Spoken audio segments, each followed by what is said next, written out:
Record. Let's welcome everyone to Design 104. This is our week 2 lecture. I'm going to go ahead and share screen. We're going to talk about assignment 2. Hopefully everyone's able to pull up their assignment 2. So let's talk about retouching photos. This was a discussion that we went, or we're actually talking about that right now in week 2 about the ethics of retouching, what's okay, what's not okay, have gone too far. There's a lot of controversial topics out there, and this is kind of controversial in itself when it comes to the fashion industry and magazine industry. It's kind of miraculous what they can do with a photo in Photoshop. And so, but I saw some people when I was reading the discussion, some people had commented, well, what about family photos? Or what about if I'm just retouching myself? Is that considered unethical? And simply put, it's only ethical if it crosses a certain line, if you don't have consent of photographer or the person being photographed. And everyone's going to have a different opinion about what's going too far. And then you get into body image and all these different topics. So it's kind of interesting to see where one topic, like retouching a photo, can lead. So but I want to show you some really cool examples like this one here.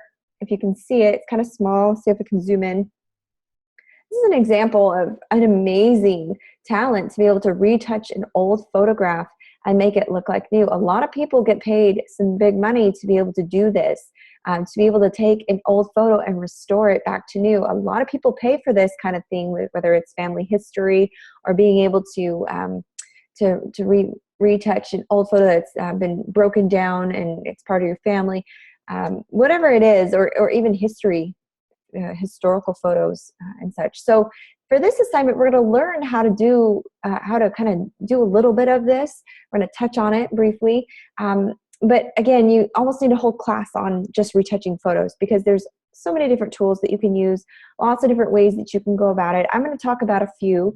Just wanted to point out here, assignment 2's grading rubric is up, so please look at it before you upload your assignment. Please look at which ones are heavily weighted, such as this 80-point. The first one is worth 80 points. That's a good portion of your grade there. You want to be able to demonstrate the ability to use the techniques we're going to go over in class today and the tools that we're learning. I want to see layers used. I want to see clone tool used, maybe surface blur. We're going to learn how to do these. Hue and saturation, spot healing brush, the healing brush. These are all the tools that we're going to learn in my demos tonight. And I'm going to be looking for you to implement them. You don't have to use the same photos I am.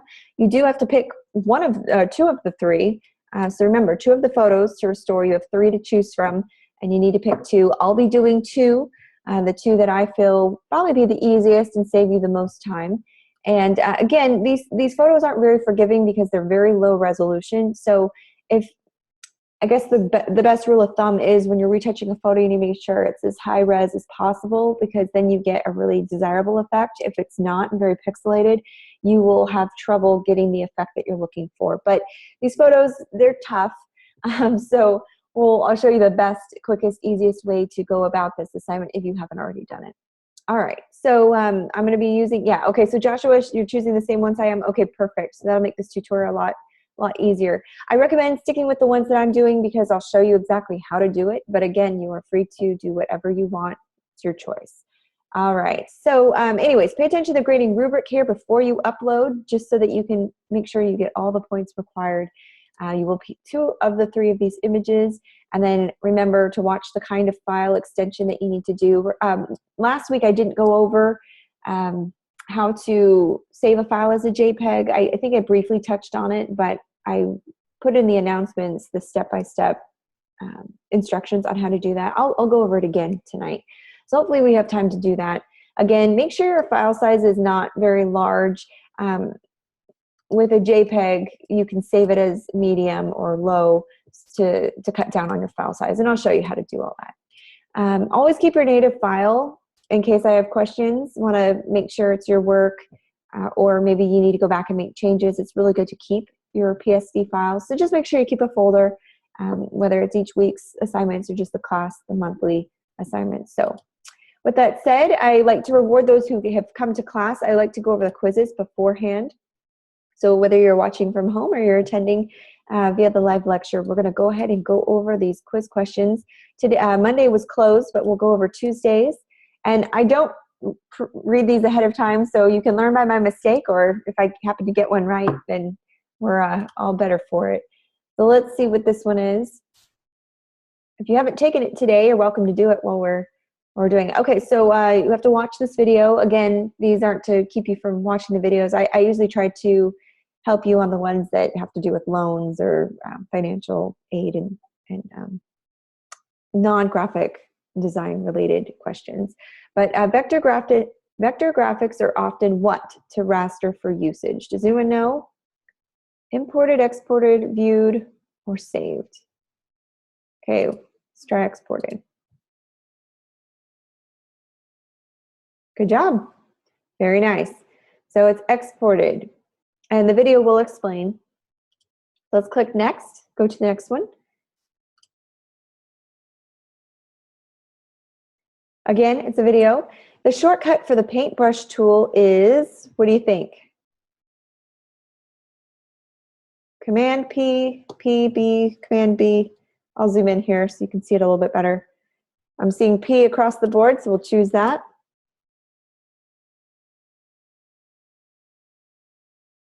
Okay, the correct answer is B, the paintbrush, because it's a brush tool, you will use B.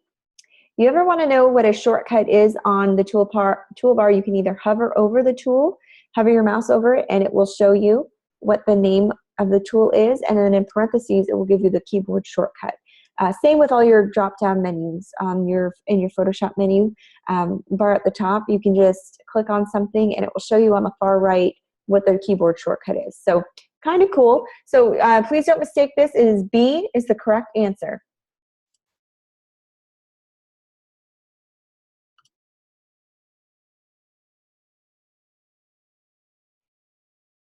Okay, what is forbearance? Discretionary forbearance, mandatory forbearance. Okay, this is, if you receive a forbearance, I won't have to make payments for how long? Let's see if we can find the answer here. I see 12 months, so I'm going to click it. Okay, so the answer on this one is up to 12 months.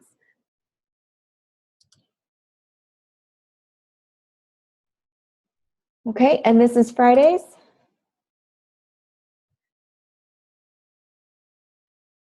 If you have an illness, I can get a forbearance under the mandatory type.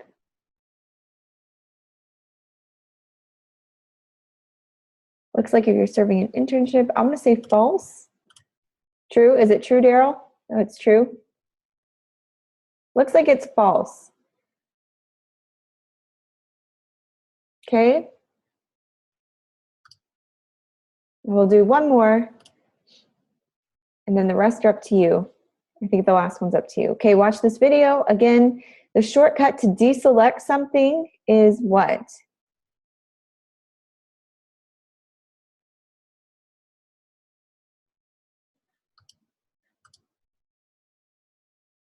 Command D.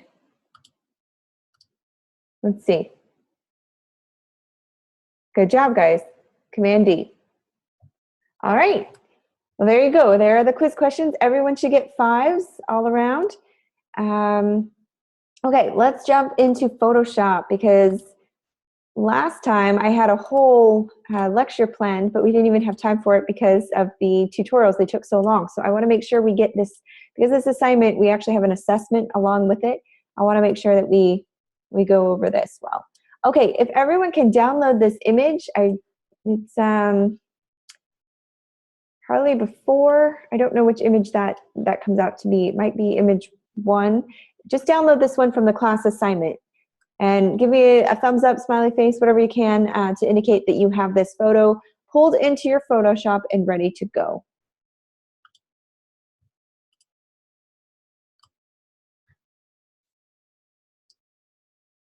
Hey, Joshua's ready.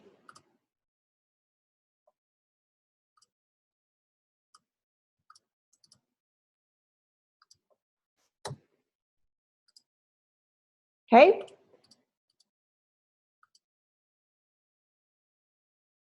All right, so everyone's ready. Okay, so really simple for you who are, or for those of you who are watching at home, you pull the file in by going to File, Open, and then you find the file wherever you've saved it, hit Open, and it will pull it into Photoshop for you, okay? So this is what we're gonna do. Now I just need to double check on the assignment and make sure that it doesn't give us specific dimensions. We need to pay attention to the dimensions that are given to us. I think it had some, but I could be getting the assessment confused. Let me just double check.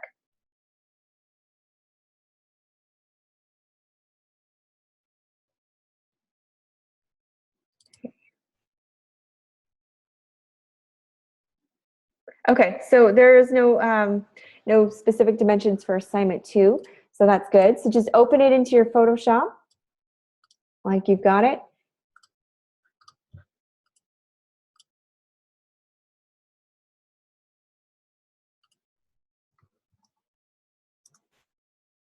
Okay, hit Open.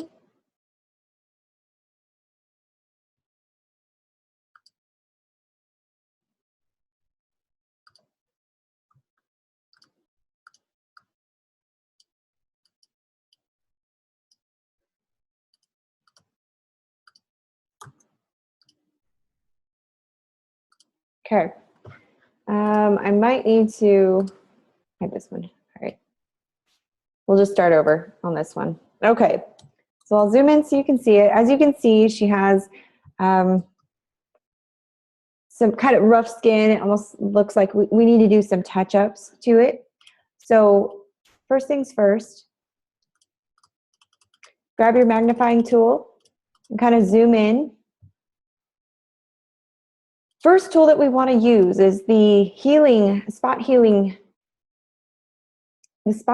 brush tool, okay? If you grab the spot healing brush tool, it's found here. It almost looks like a Band-Aid on your toolbar. If you hold it down, that little arrow in the bottom right corner indicates that there's hidden tools within it. So what I do is hold it down so you can find your tool, and you want the spot healing brush. Again, there are a million tools that we could go over, but we're going to go over just a few today, okay?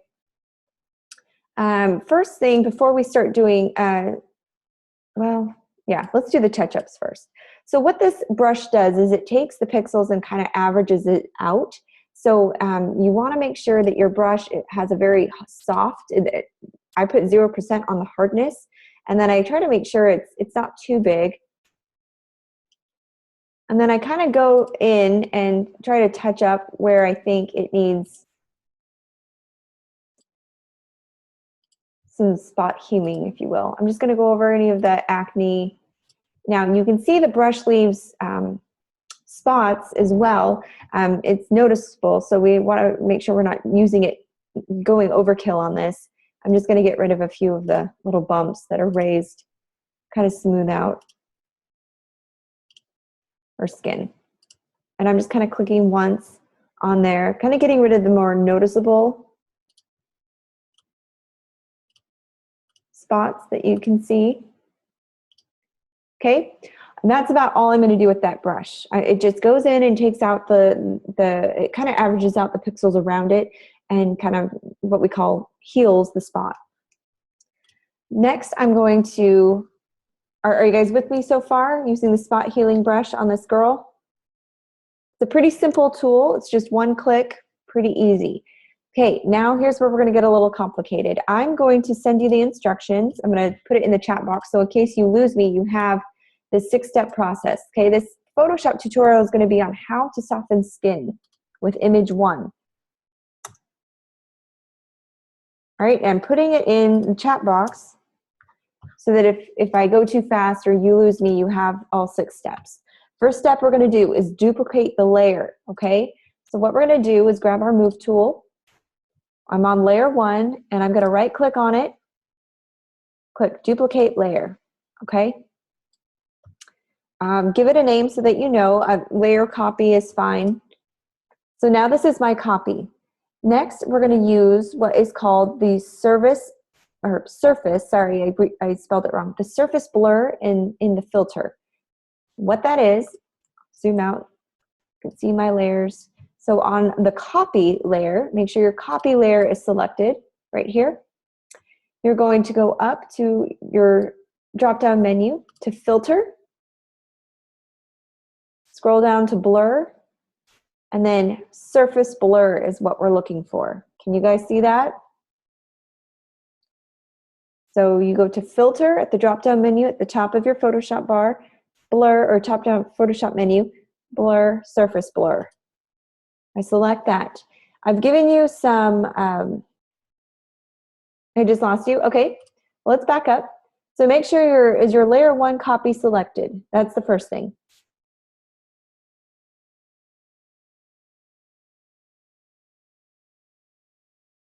Make sure layer 1 is selected. You're going to go up at the top here where it says, let me see if I can share my desktop so you can see the actual menu. Let's open this up.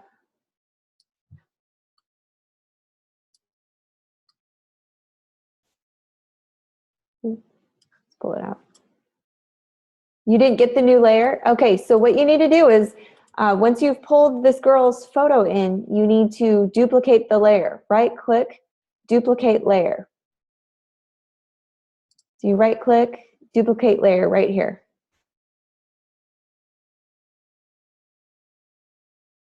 That makes a copy. Is everyone with me so far on this step?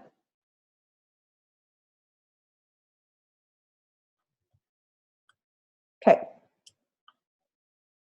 Okay, so Tamara, when you make your copy, you make sure that copy is selected right here.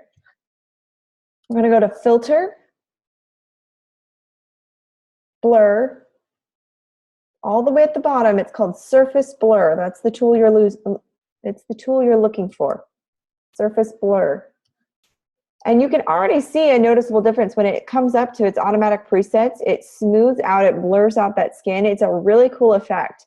We don't want to go overboard though, because then it starts looking unnatural. So I suggest maybe do, ignore the threshold of 100. I think we're going to need to lower it a lot.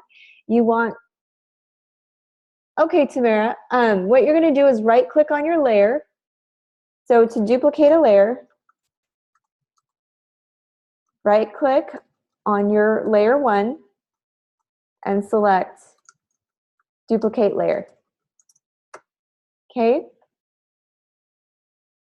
So I can help you in just a minute when we play catch up.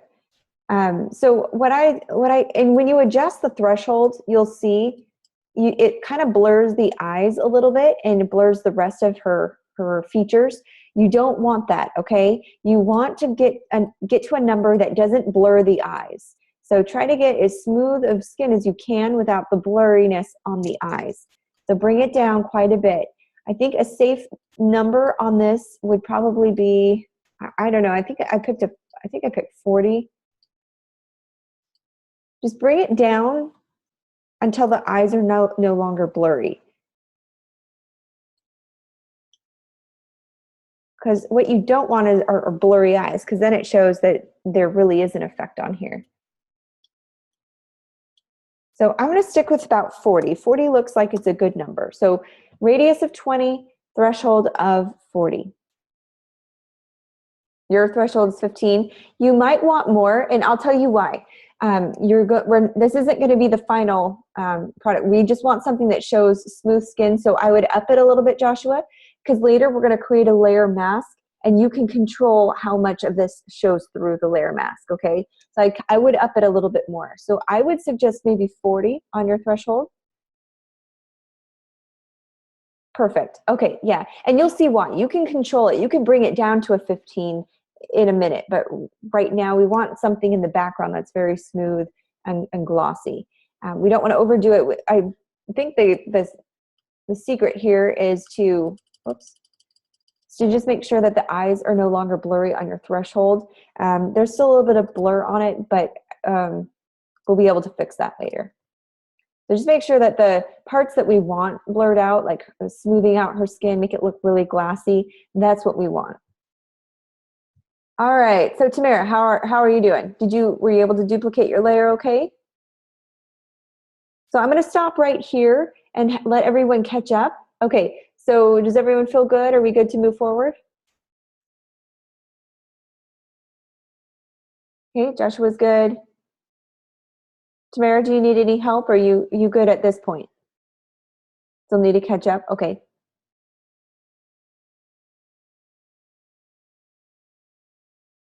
Anyone else?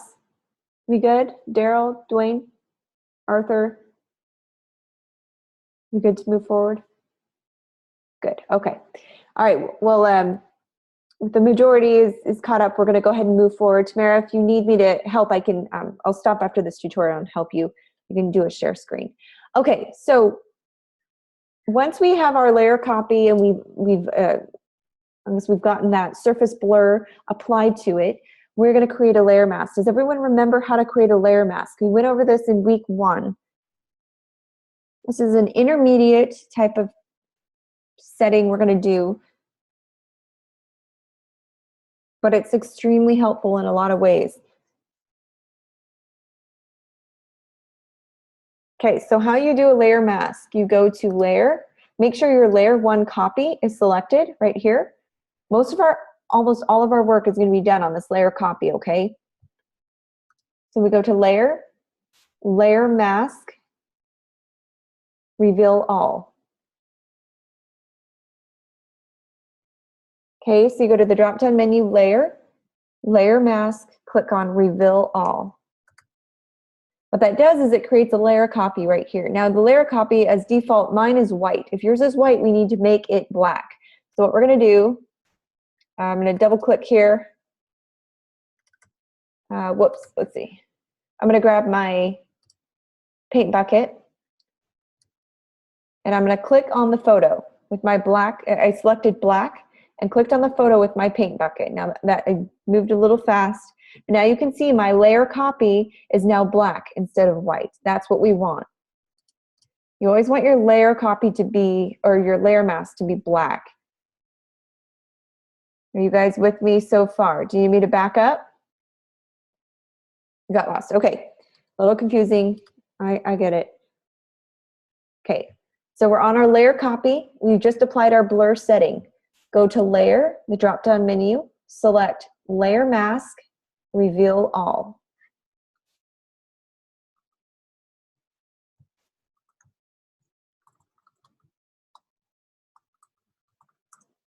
Okay, we're on the layer 1 copy, layer mask, reveal all. Now, if you notice, what color is my layer mask? White, right.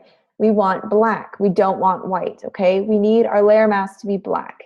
So what I'm going to do is make sure that right here on my toolbar, that the foreground color is black.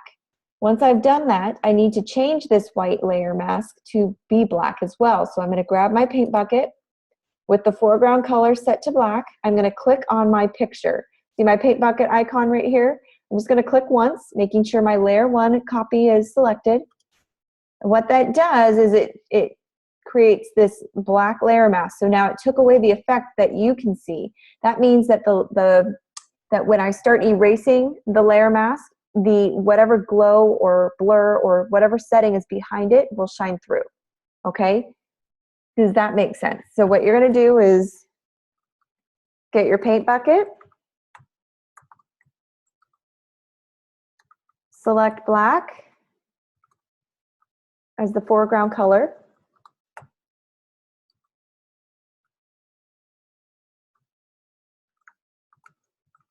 You're going to click on the photo, but make sure you're on the layer copy. You don't see a paint bucket. Okay, well that could probably be because there's some hidden tools. If you see a gradient tool or your 3D material drop tool, you click on G accesses the tool on your keyboard shortcut. Do you see a gradient tool?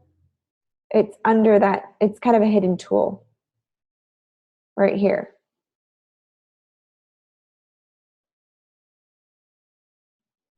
You see that?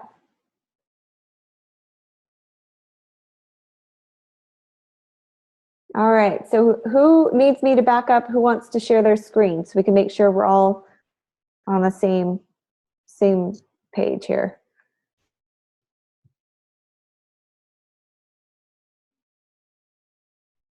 It's still not changing? Okay, Daryl, if you don't mind, will you share your screen? I'm gonna go ahead and stop share. Please share your screen and I'll step you through it real quick. I can take a look and see what it's doing. Okay, so let me look at what you've got. Layer one copy. Okay, now your surface blur looks very, very blurry. Can we go in and adjust that real quick? Go ahead and go to, actually, delete your layer copy. Just click on your, yeah, there you go. Okay, duplicate the layer. I'm gonna go back. I wanna make sure your settings are all correct.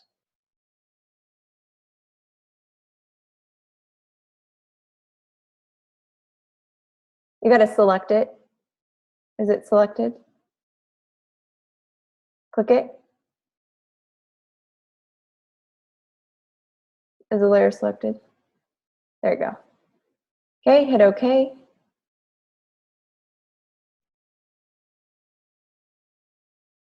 Good. Okay, now go to, yep, filter, blur, surface blur, and we've got 2040 on it. Okay, hit OK. Perfect, that's much better. Okay, now go ahead and add your layer mask. You go to layer, layer mask, reveal all. Okay, and your layer mask is white. We want to set the foreground to black. So click that, that arrow. Yeah, that's fine. You see that arrow that switches the colors, foreground? Yeah, click that. Because you already have black in your background. That's just going to switch them. Okay, now you've got black in the foreground. Click once on your picture. Okay, now leave it at that. Don't do anything else. Grab your move tool and we'll just leave it there. You're right where we need to be to move forward. Good job. Excellent. All right, so let's see. Who else would like to play catch up? Okay, let's see. Let me get the chat box up.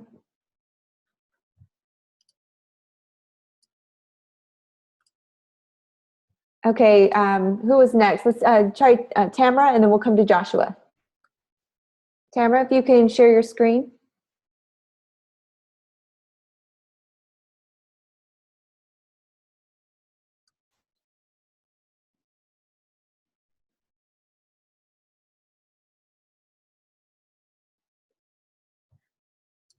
Okay, very good job. Okay, so you caught up. Great job. You're much further along than I thought you were. Okay, so grab your paint bucket tool.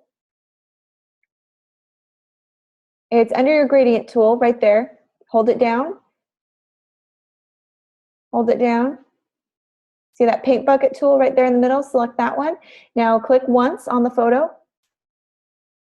All right, so you're right where we need to be. So don't touch anything else. Just grab your move tool and we'll leave it at that.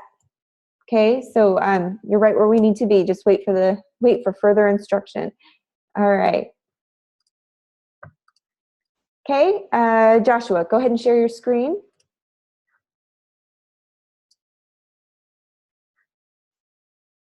Good job, guys.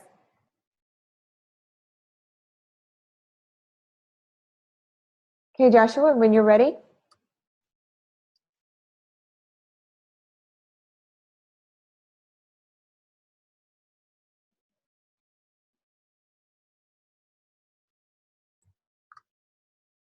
There you go, excellent. Okay, so you've got your paint bucket. Click once on the photo. Oh, whoops. Might have skipped a step. Okay, undo. Okay, go to, can you delete your layer mask copy for me? We're gonna have to go back and see, no, just your copy. Delete that layer. Okay, now duplicate the layer. We're gonna just go back to the steps. Duplicate the layer for me.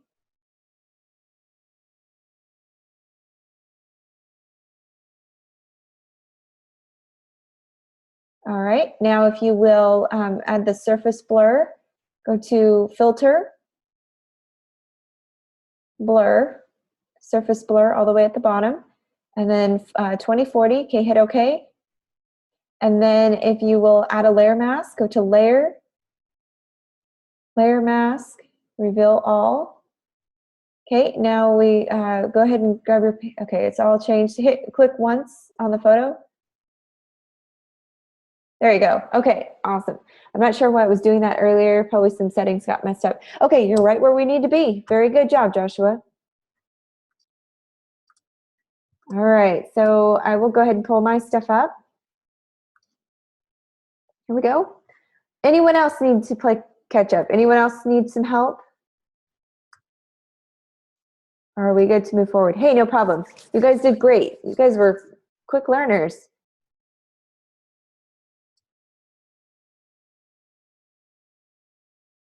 All right, so, okay, and Arthur's good. Okay, so we're gonna go ahead and move forward.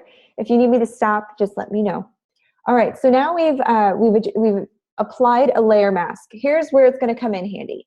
Next, we're gonna use the brush tool. Your brush tool is right here on your toolbar. Do you see that? Brush tool.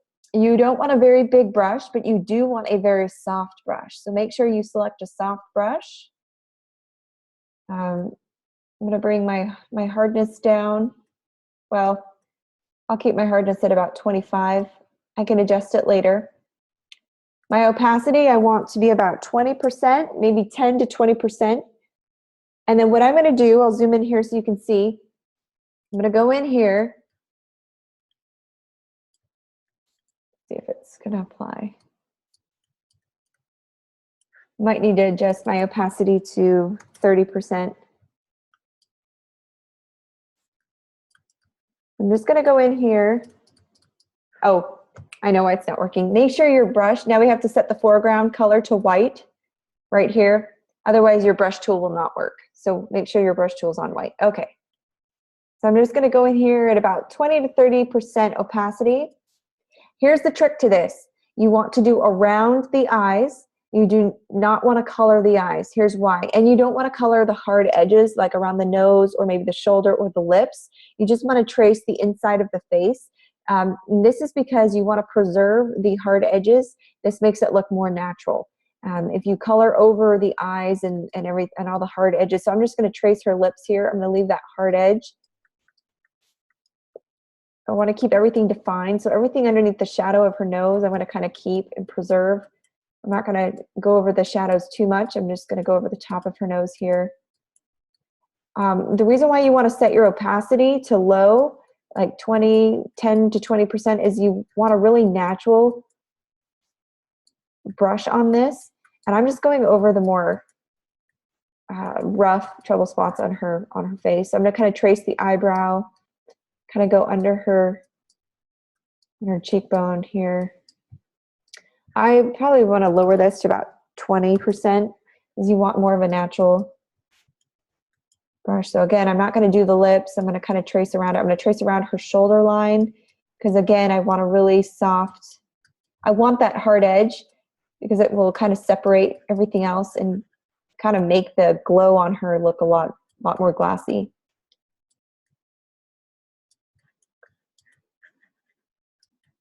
So I'll do her shoulder, kind of make it. Again, if you click and hold, you can kind of paint the areas that you want and it covers more square footage. So you don't have to just keep clicking. You can just get a smoother look if you click and hold as you move the paintbrush. Kind of like spray painting. You hold the can down while you're moving. That's kind of the same idea.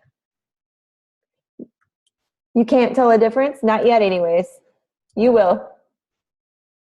I'll show you. I'm not done yet though. That's the thing.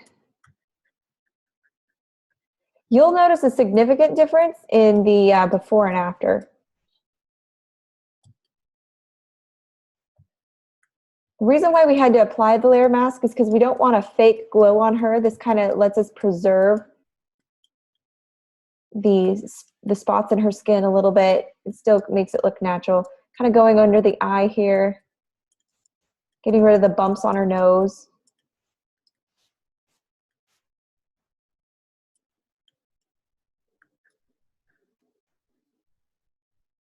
Yeah, exactly. Basically, Daryl, that's what we're doing. So just kind of preserve the hard edges.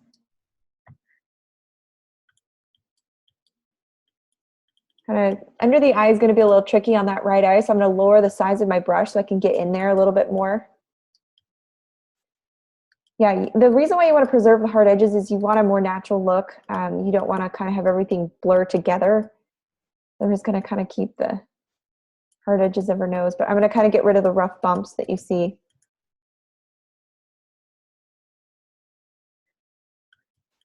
Under the eye, especially, kind of want to blur that and going into.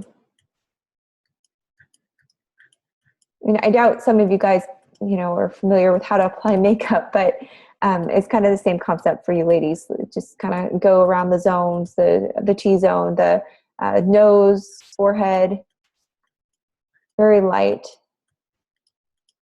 kind of in the eye, inner eye, and out, cheekbone. Okay, so I'm going to zoom out here. So you can already kind of see a difference. If you don't see a big difference, just pull in the before picture and I'll show you what it looks like. I'm going to kind of bring this in.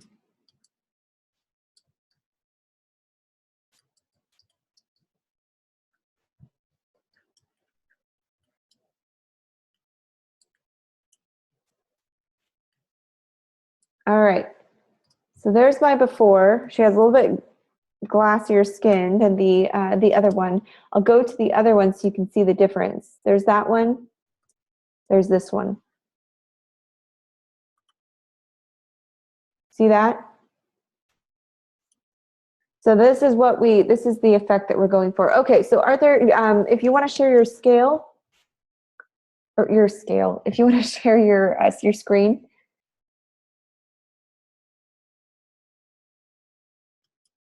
And I'll help you out.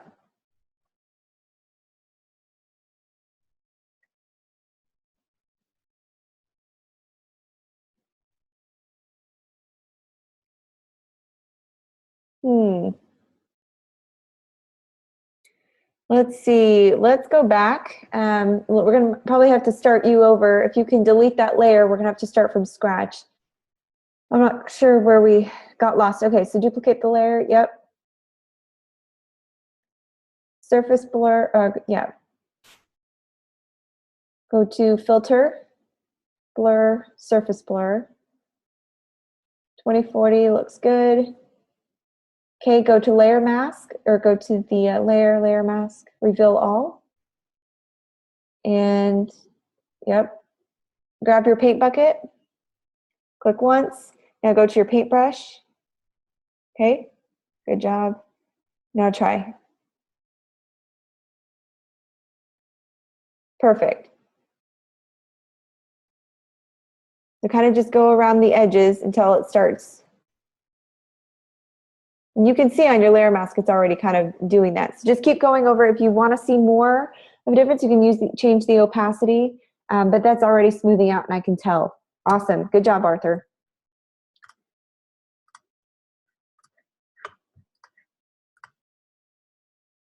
Okay, so let me go back. So Joshua, looks like you need some help. Do you want to share your screen?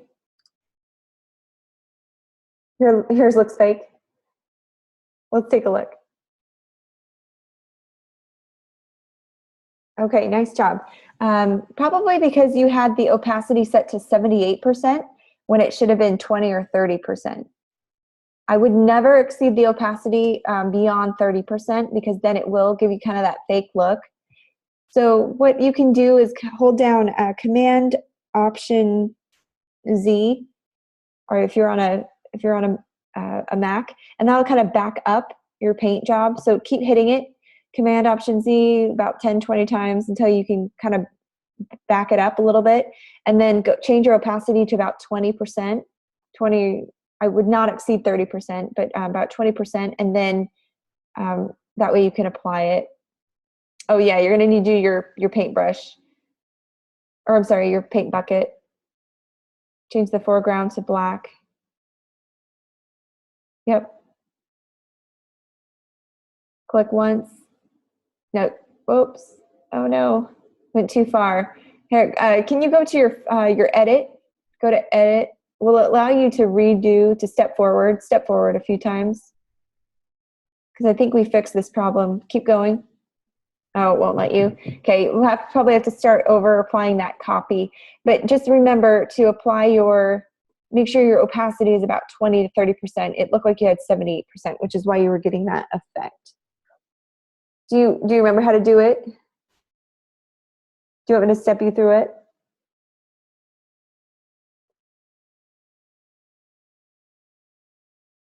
Okay, wait.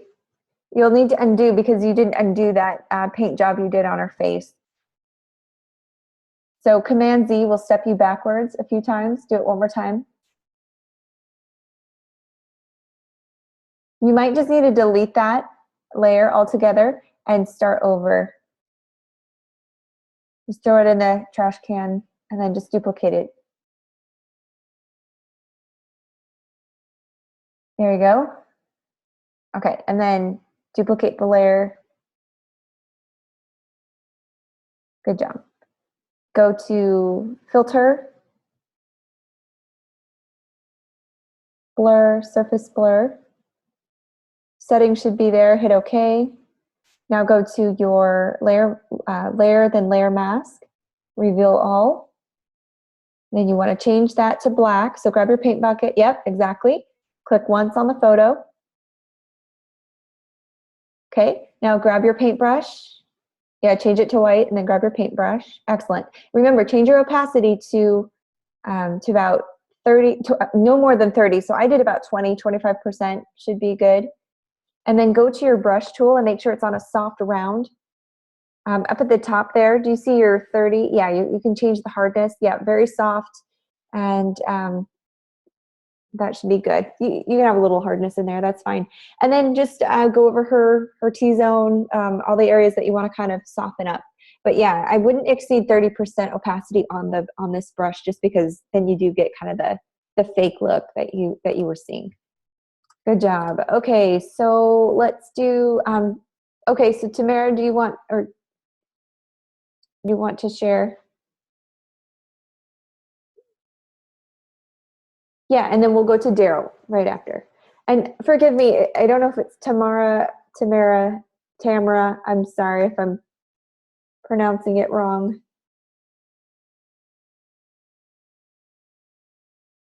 But you are welcome to share your screen.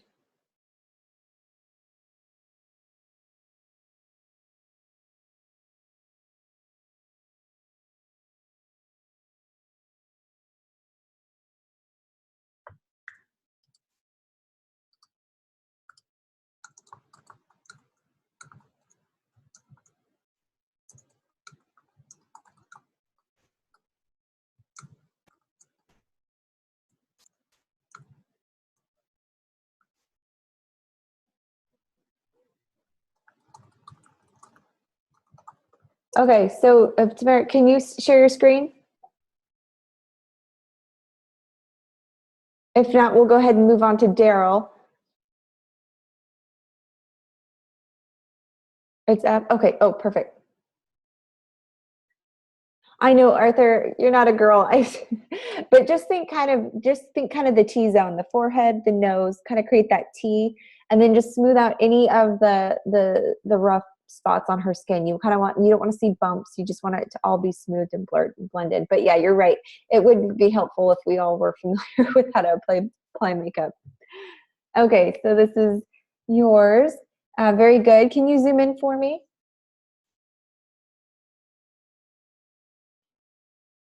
Good job. Yeah, I already see a very noticeable difference. So if you're pleased with it, that's good. I just kind of make sure you smooth it out. If you see any bumps at all, you want to kind of remove that. Go up, let's see.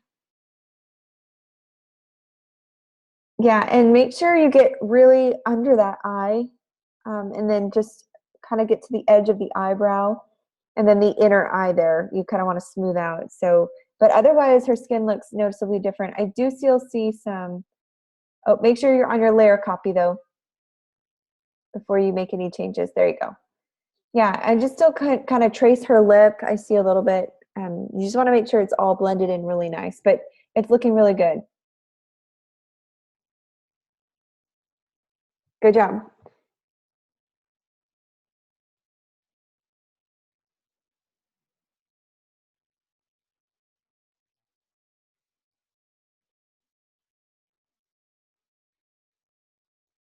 Oh, okay, that was Daryl. Okay, sorry.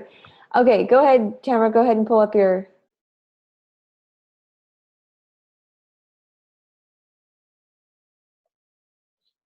All right, very nice. So she's very glossed over. Let's see, where's your brush? Looks good. Yep, I think it looks good. I wouldn't overdo it. So just kind of keep it, you already see a very significant difference. So looks good. Yep, I think that will do it. Good job. I don't have any critiques on that one. Just be careful that you don't use too big of a brush. You want to still preserve some natural, um, you still want it to look natural, I guess you could say. So use a kind of a smaller brush and just kind of make sure you go over those spots. Leave the eyes alone. You don't want to go over the eyes. You don't want to go over the lips and the edges of the nose and the shoulder. You just kind of want to blend it all in, but it looks really good. Good job. Yep, no complaints there. All right, good job, guys. Picked that one up quick. Those of you who were able to do it in class, you probably have the assignment done.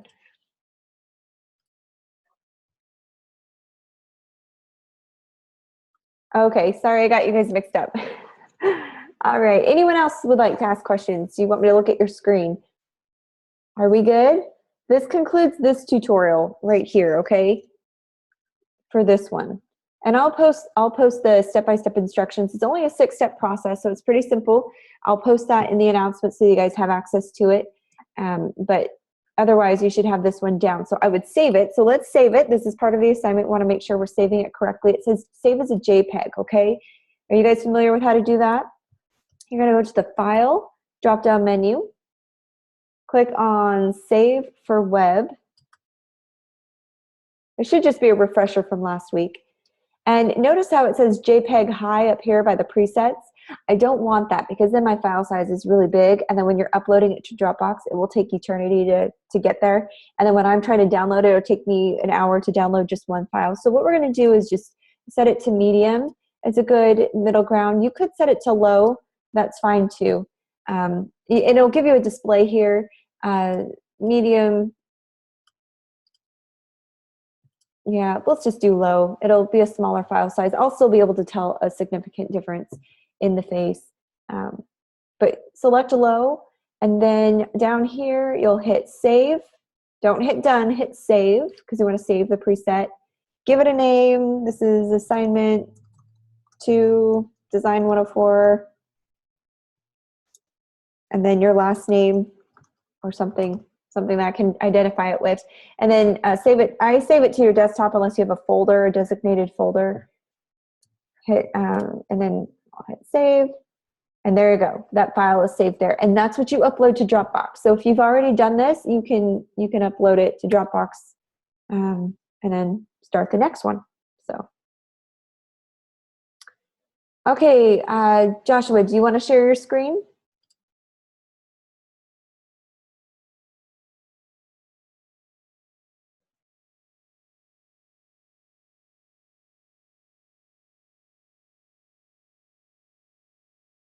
That looks excellent. That looks very, very good. Okay, so you're talking about bumps. What bumps are you talking about? Just right there. That's just, can you zoom in for me?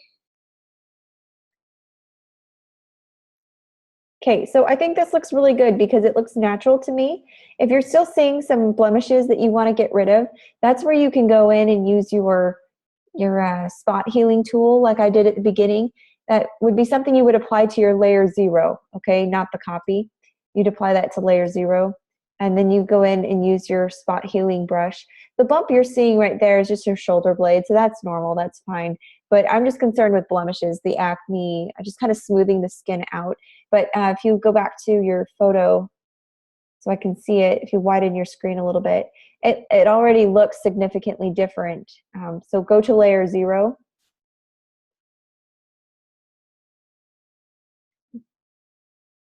I can bring it in.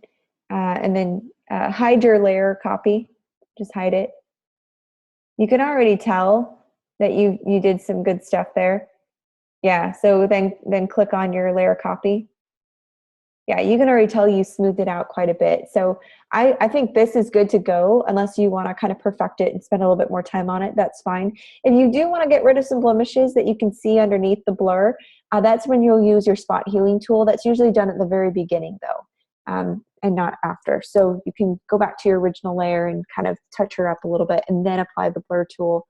That should help you give a more cleaner, glossy look that you're going for. Okay, guys, what do you think about that tutorial? Pretty simple. I know there's a few steps we can get lost, but overall, I think good job, Joshua. Overall, I think it's a good one. Yeah. Okay. So let's open the next photo. Let's go here. This one is going to take some time, so I'll wait till second hour. It looks like we're 10 minutes. You know what? This might be a good opportunity to pull up, to get our image downloaded. Let me see.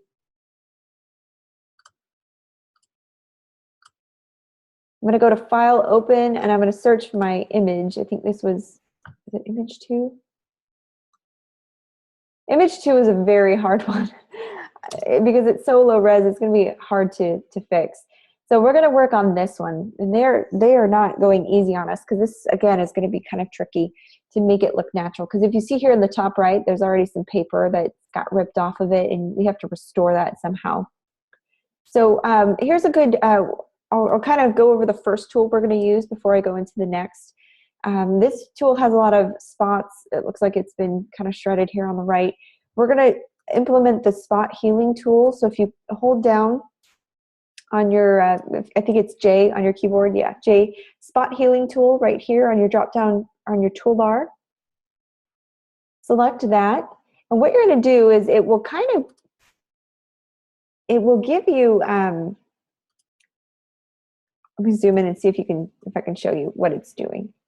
It averages out the pixels, but you see this little starburst around it? You can't overdo it on the spots.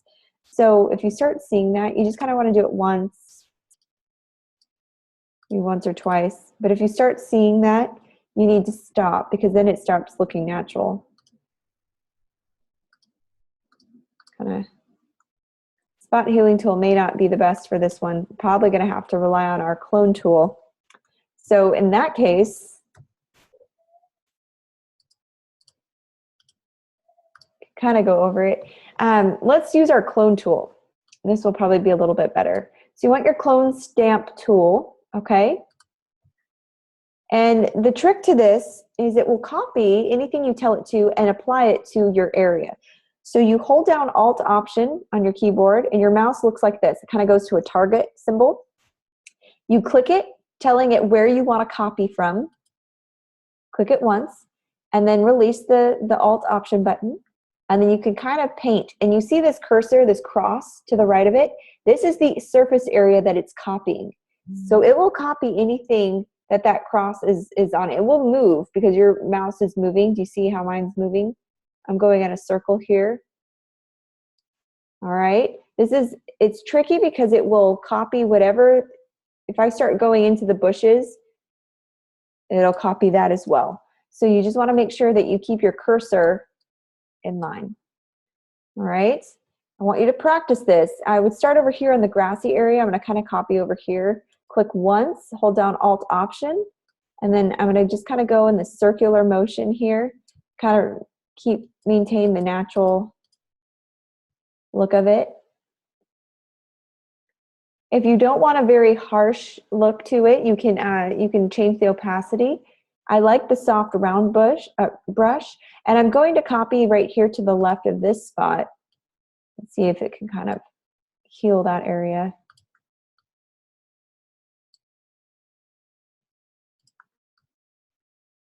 Do you see what it's doing? It's kind of a cool tool.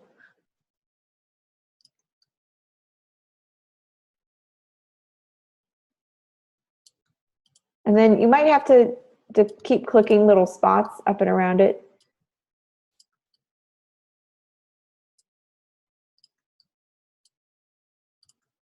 Kind of get that natural effect, and I'm just moving it around.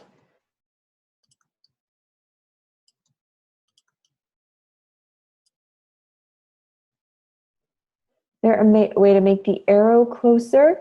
You mean the, just to zoom in?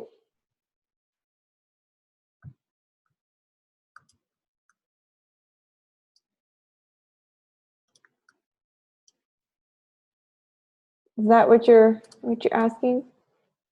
Just kind of zoom in to it, and I kind of go into little and to get a natural look, you have to select different areas of the tree. So right here, I'm gonna have to select the dark part. Then I have to come over here to the green part, and then down here, I'm gonna have to kind of get some of this fence in. Okay, so you're gonna have to work in stages to kind of get a natural look.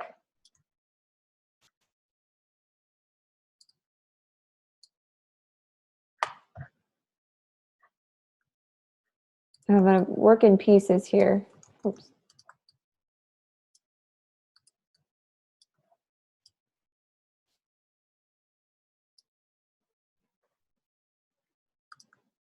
Okay, so we're just using our clone tool. And the way that you apply your clone tool is I'll type this in, select clone tool. Clone stamp is what it's called. Hold down Alt Option if you're on a Mac, and select an area that you want to copy.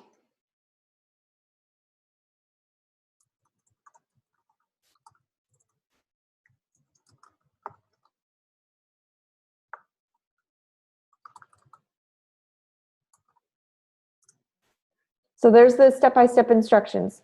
So what I'm going to do is we're going to take our 10-minute break. When I come back, we'll go over this, and then we'll do the last part of your assignment 2 assessment. So what I would do is kind of save this part for last. I would just go in and kind of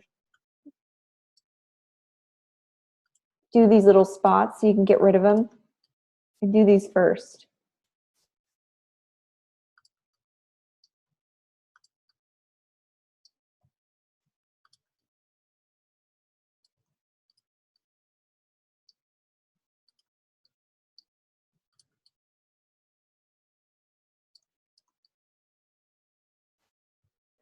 No, you're on your clone stamp. We're doing the clone stamp.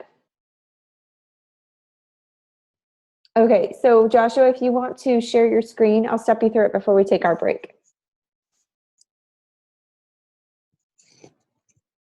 Okay, so you'll have to unlock your background. Grab your clone stamp. Okay, can you zoom in for me? Zoom in really close to a spot. I want you to zoom in quite a bit. Yep, pick a spot, maybe the spot by the dog or the grass, that's fine. Okay, hold down Alt Option and grab some grass, the same color grass that's to the right of it or the left of it. Hold on Alt Option. You don't want to click towards the dot. You want to stay away from it because what it's going to do is copy that dot again. So I go to the left, right there.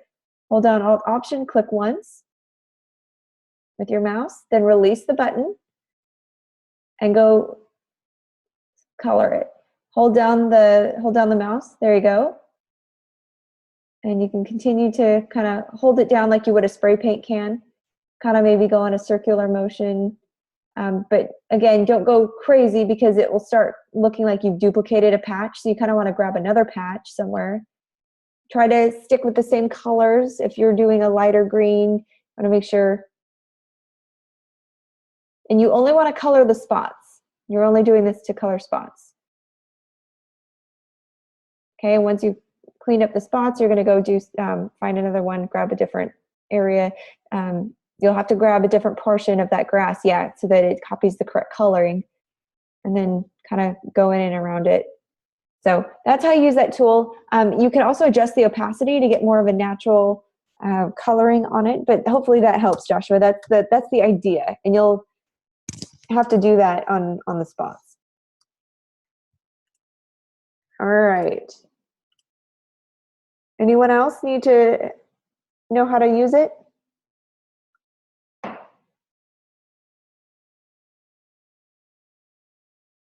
Okay, go ahead and share your screen.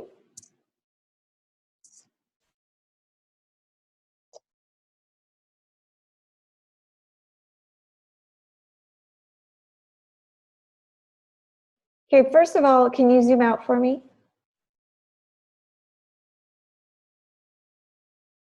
It looks like this picture got stretched. Did you resize it at all?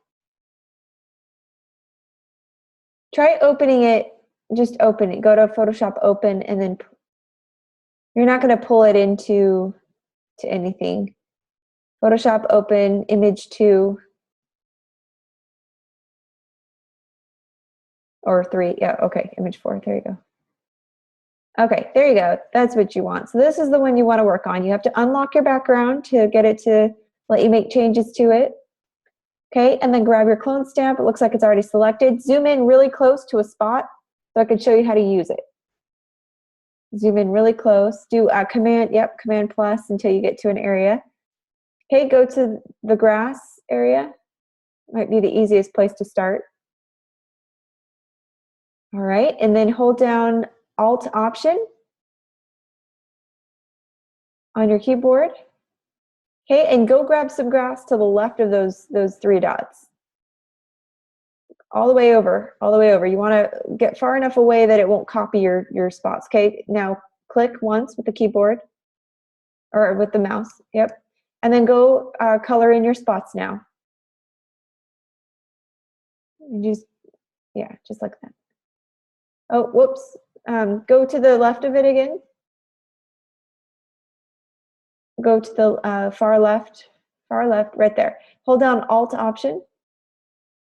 Click once with your mouse and release. Now go over to your spots and click. Don't hold down any buttons. Let go of the buttons.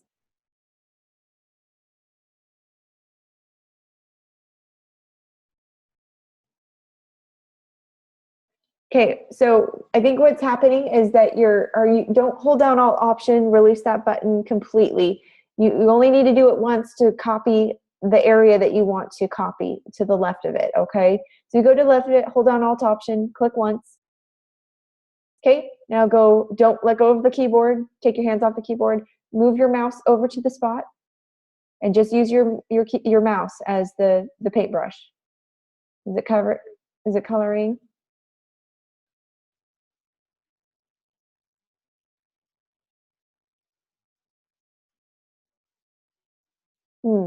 Wonder why it's doing that. It copied it. Are you holding down your mouse to do it?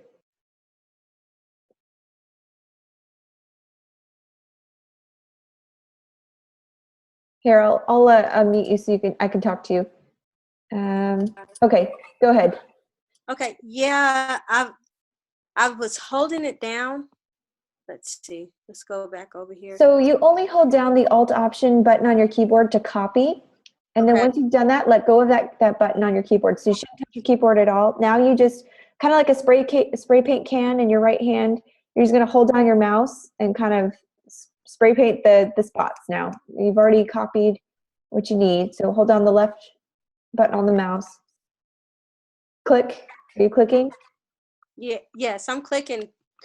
For some reason, it's not happening. Does it have something to do with the opacity, maybe? No, because you're set to 100. It should do it right away. Oh, change your mode. Change your mode up there at the top. At the top of your screen by your brush size. See where the opacity is. Click your mode. Go to the left, right there. And what do I need to change it to? I don't know. Try normal. I don't know. Let me check my settings. 1 second. It could be a settings thing. I've never seen that before. Yeah, let me see. Yeah, it should be normal. See if that works for you. Yep, I think it's working now. Okay, so I didn't see that before. All right, so your mode, if it says behind, it'll copy things behind it, so we don't want that. Okay, perfect. So you were doing it right. It was just the odd setting. So anyways, thank you, Arthur. Yeah, so we want it set to normal. Now remember, as you're doing this, you need to keep copying different parts of the grass. So you don't want to put a dark spot on a light green spot. You want to the idea here is to make it look natural. So you've got some brown spots over there so can you grab that tree trunk color, hold down Alt, now go and copy your spot. Oh, looks like you've still got that grass color. You want to hold down Alt Option on the tree trunk. So here's the idea. You need to get far enough away from that spot. Wait. Stop. Undo, hit Command Z a few times. All right. Okay, keep going, Command Z, or Command Option Z. That'll help you back up a few times. Okay, so, okay, hold on, let's slow down. The idea here with the clone stamp tool, and I can't emphasize this enough, is you need to be far enough away from your spot to grab the area, because it will copy your spot back on there. Wherever your cursor is moving, it will move right into that same problem area. Okay. And so also another thing you want to make sure is that if you're trying to copy that tree trunk, because you wouldn't copy a piece of grass and try to cover the tree trunk, right? That wouldn't look normal. You'd have a big green spot right there. You want to make it look like it's part of the tree, so we need to copy parts of the tree. Same with the grass. Not all the grass is the same color. You've got some grays in there, you've got some brown, some yellow. You need to make sure you're grabbing the right area when you're copying the spot. So not every spot is going to have the same. You're going to have to be using your Alt Option key quite a bit. So grab some of that trunk and now try to cover the spot. Did you hit Option? Oh, did you click when you hit Alt Option? You hold the Alt Option button down and click once with your mouse. Okay. There you go. There you go. Now you can kind of fill it in there. Perfect.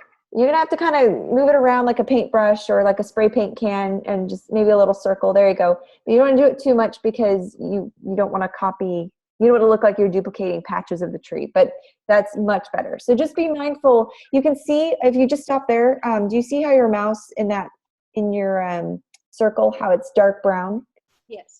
Okay, so that's kind of a good indicator of what it's gonna be looking like when it covers your spot. So if you were to fill a spot in right there, that would be unnatural, right? Because it doesn't have the green grass.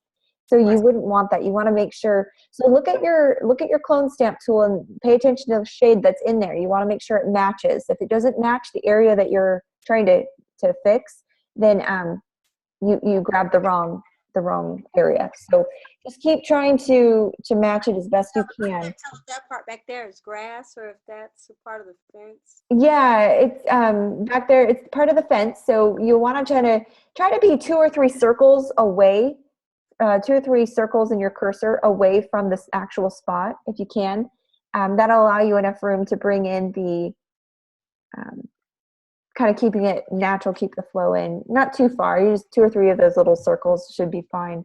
But that'll allow you to grab enough area to make changes and make it look natural. Okay, I think that's good right there. Okay. Yeah, but good job. So that's how you use the clone stamp. Any other questions before we go to break? Okay, so we're gonna take our 10-minute break, and when we come back, I will show you how to do assessment 2.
All right, everyone. I think that's about 10 minutes, maybe a minute earlier. Is everyone ready to move forward on the assessment?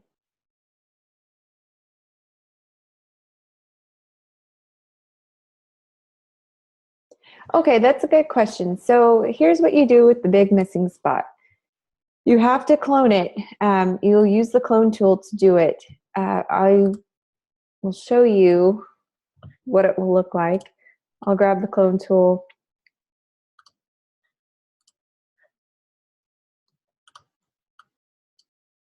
Hang on. Close out of these windows real quick.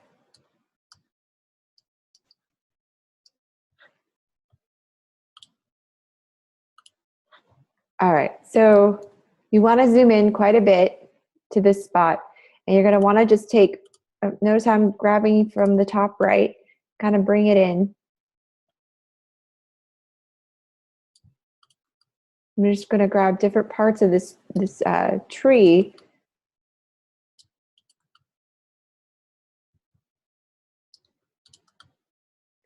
To make it look as natural as possible.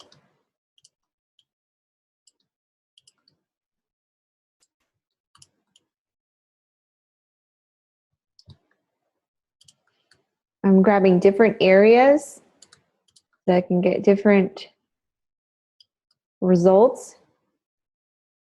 And then I'm going to grab from this side.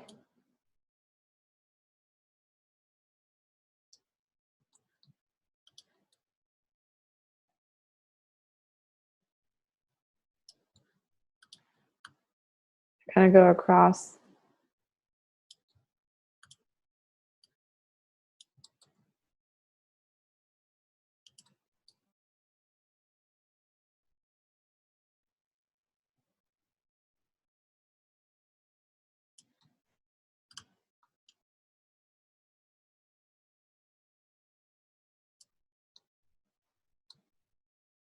So essentially, this is the result you're going to get.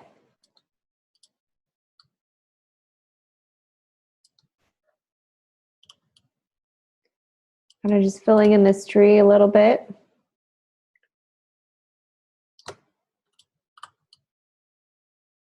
So do you get the idea of what it's supposed to look like?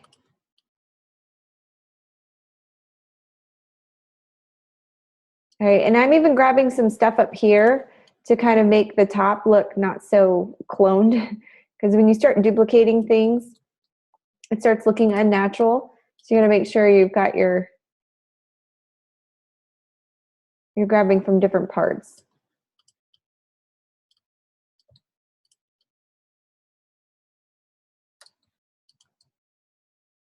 And I'm going in circular motion so that I can maintain kind of the fluffy look of the leaves.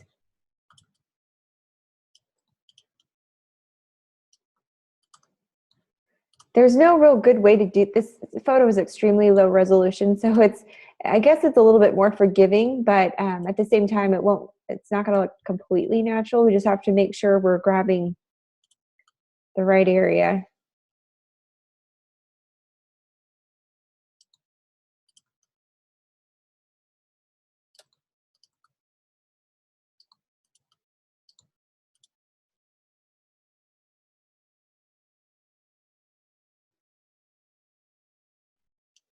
Like that. Then you can adjust the opacity on this, and you could bring the brush to a larger size to get a little bit more, maybe not quite that large, but just kind of make it look a little bit less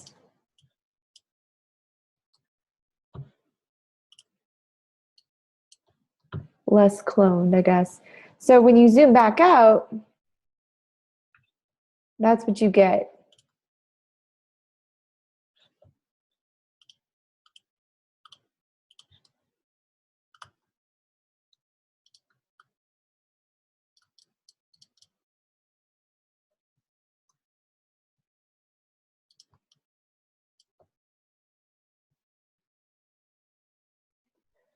Okay, so there you go. That's how you'll do that. And it will take a few tries to get that, but okay.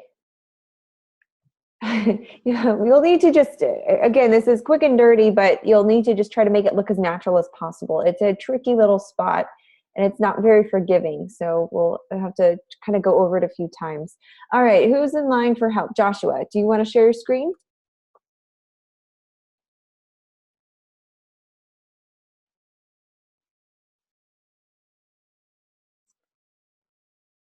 Okay, so let's take a look at what you did. Zoom in for me.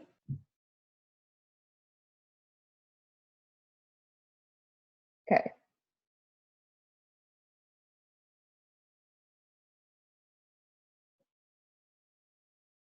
All right, so what happened is you were copying the edge of the picture was where you were copying your cursor or copying the area. So it started copying that in there for you. Can you open this photo? Let's see. I probably should suggest making a duplicate layer and hiding that layer of it before you start cloning it. I know it's kind of late now. That way that if you have to go back and make some changes, you can grab from the other photos. So what I would do is maybe open this image 4 again. We'll just go to File, Open. I'm going to have you grab some well, you didn't have to undo that completely. I was just going to have you open it. Okay, hit open. Okay, duplicate the layer for me. Unlock the background and duplicate the layer.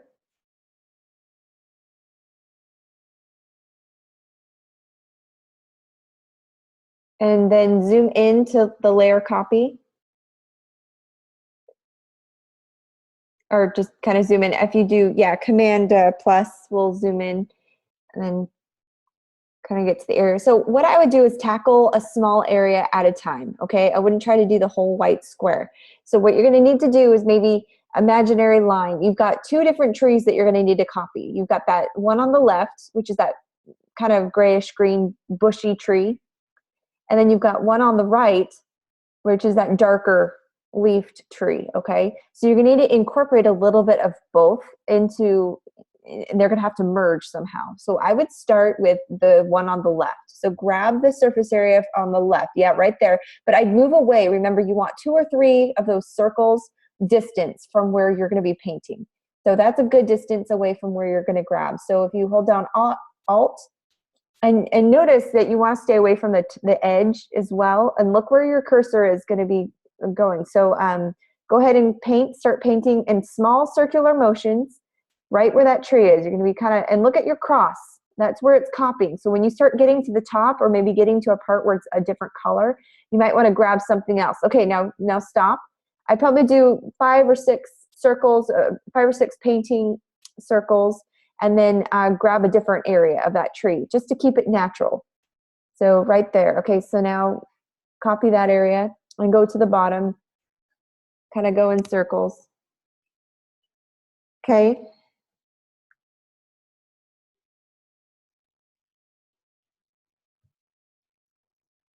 And that's what you're going to be doing. So you need to kind of copy little pieces of the tree, different parts of the tree, so that it looks natural. If you just copied one section of the tree and tried to paint the whole thing, it's going to look totally fake. So what I'm having you do is, who am I? Is this Daryl? Who am I? No, this is Joshua. Okay. I'm on Joshua's screen. Okay, sorry. So what Joshua is doing is just grabbing different parts of the tree, and he's kind of doing small circular motions with the clone tool. Remember, Joshua, you want to grab far away from there. You want 2 or 3 cursor distance from where you're actually going to be painting. Yeah, and then that'll help. So look at your cursor, the plus sign. See, now you're grabbing that fence, and that's not what you want to do. So hit Command Z.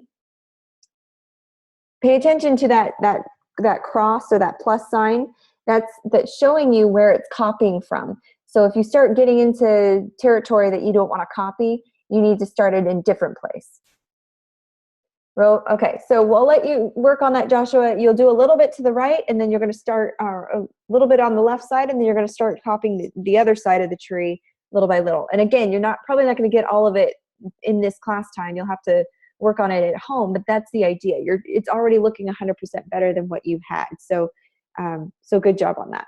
So go ahead and keep working on that. I'll move on to, was it Tamara? Did you want to pull yours up?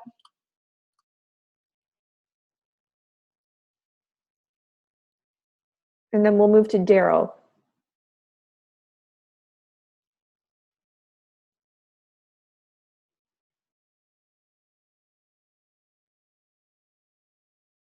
Okay, so Tamara, can you pull your, or sorry, go ahead and pull your screen up.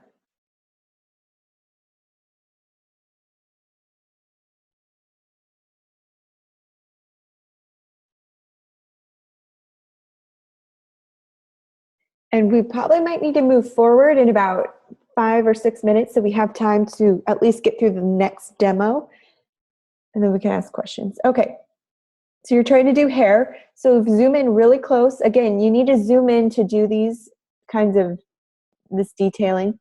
So go to the section that you're trying to fix.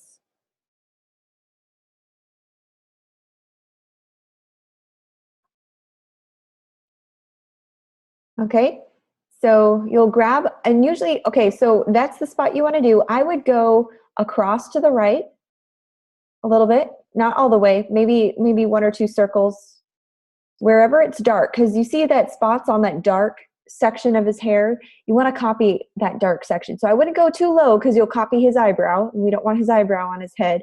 So I would just go exactly to the right. Can you move to the right of it? So hover over that spot, hover over the spot you want to fix, and then move to the right exactly. Don't move down, don't move up, just move to the right, keep going, move across, that's the idea. Grab that spot right there. Hold down Alt Option and grab it, and then kind of move back over and kind of click once or twice.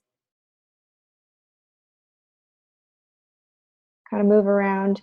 I would go up and down. His hair goes up and down, so kind of see if you can and then grab the top of his head and kind of, oh, your setting is on dissolve. How does that keep changing? Your mode needs to be on normal. So I would undo that, hold Command Option Z. That will allow you to undo several times. Command Option Z. Just keep clicking it, keep clicking it. All right, and then just follow that same instruction. Grab that kind of that dark section of the hair to the right of it and kind of click around, and then kind of meet it from the top. You again, with the clone tool, a lot of students they click once and copy an area, and then they just think they're good to go. If you're trying to heal a spot, you need to be able to click in several different places, grab area because there's different shades, different lighting effects, different shadows that we want to copy. We want to just make sure we're getting all of that to fix the spot. So not one click doesn't solve all the problems. We're going to need to be able to do it. Okay, so I'll show you. I can show you on my screen, Tamara, and hopefully you can be able to kind of copy what I'm doing. If you look at my screen, I'll zoom in. Whoa, right here. I'll zoom out a little bit. Okay, so I want to copy this part right here. This is really dark. See the dark area around his head, and this part's dark. So if I grab the white, it's not gonna look natural. So I'm gonna grab my clone tool. I'm gonna make my brush very, very small, even smaller.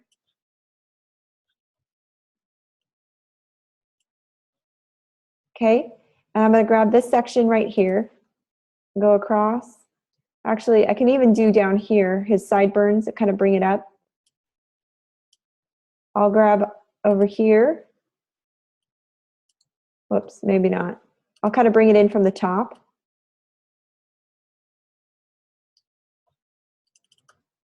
Change my opacity. I'll start with going across, and then I'm going to go up and down. Okay, and then when I zoom out, you can kind of see the spot where I can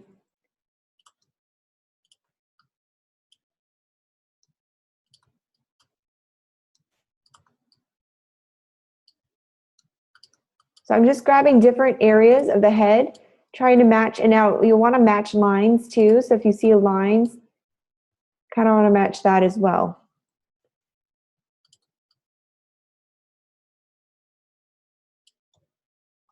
Okay, and again, it's not going to be perfect because these are very low-res images that we're working with, but you just want to get the general idea so you don't see a spot there. So hopefully that helps you. And then Daryl, why don't you pull up your screen? If you need more assistance, guys, come tomorrow and I can sit with you and we can go over how to do this. Okay. So what do we got here?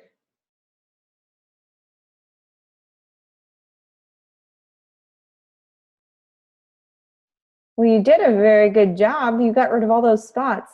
My only concern is that focus on the far top right there.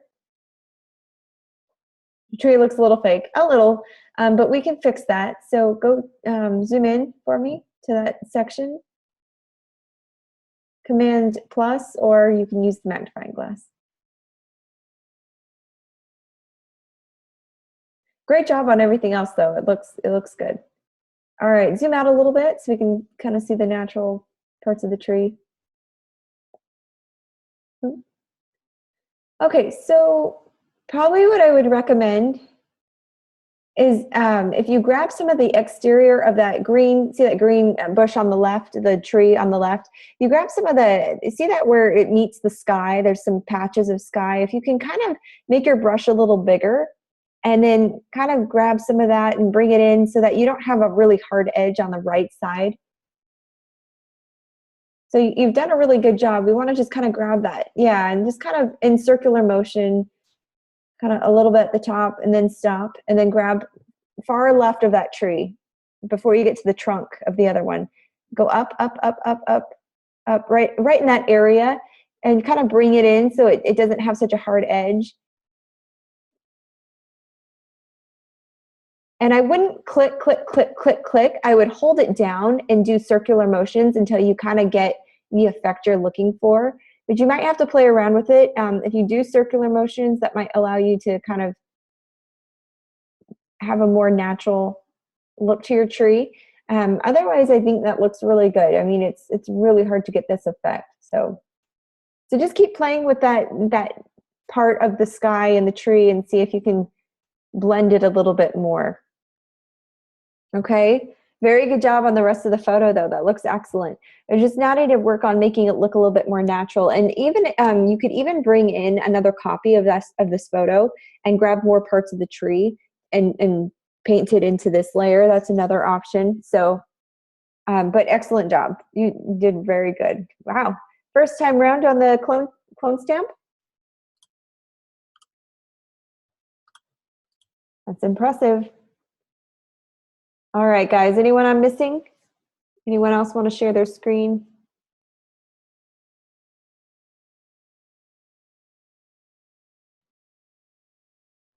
Okay, Arthur?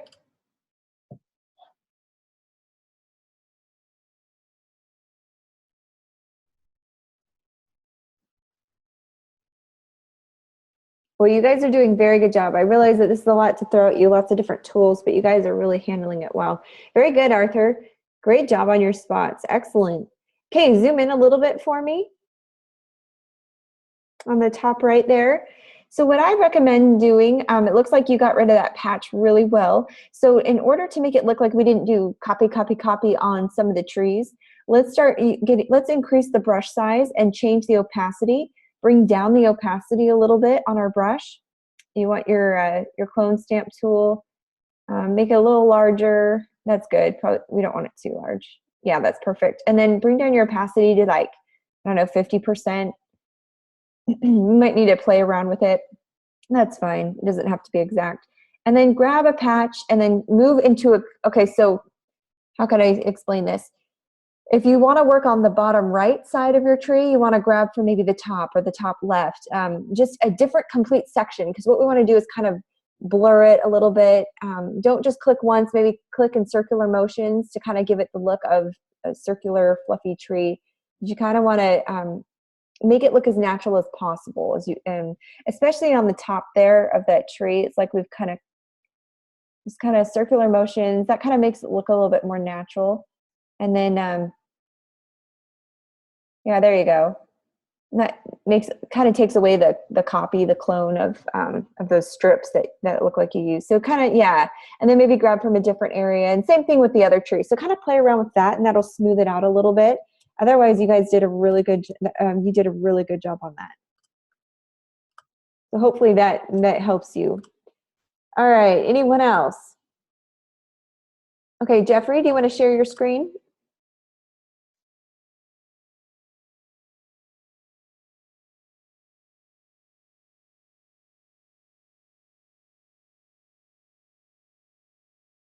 Okay, let's take a look.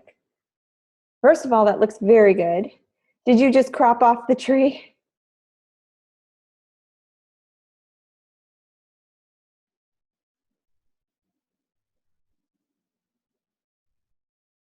Okay.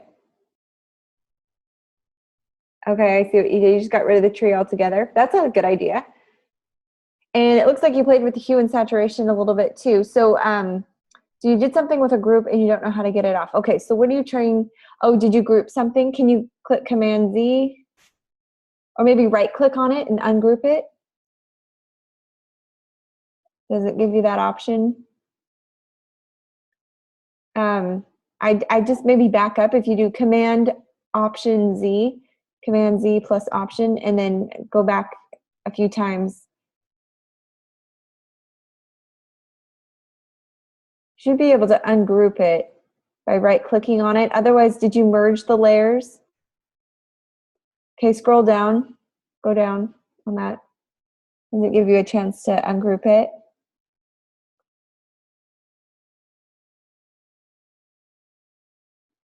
So I'm not sure what you did, but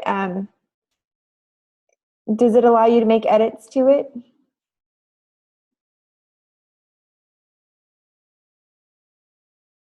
Okay. I would say just back up, hold down Alt Option, Command Z, and just keep going back until you can retrace your steps. Just keep holding it down, keep clicking it. There you go. Keep going. Do it one more time. Command Option Z. Is it not letting you do it? Here, I'll turn on your mic. Let's see.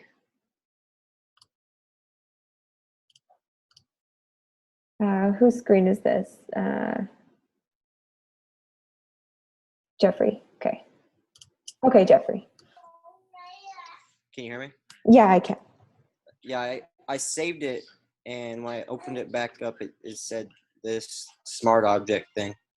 Okay. I'm not quite sure how you got there, but I would suggest holding down Command Option Z a few times. Does it let you back up at all?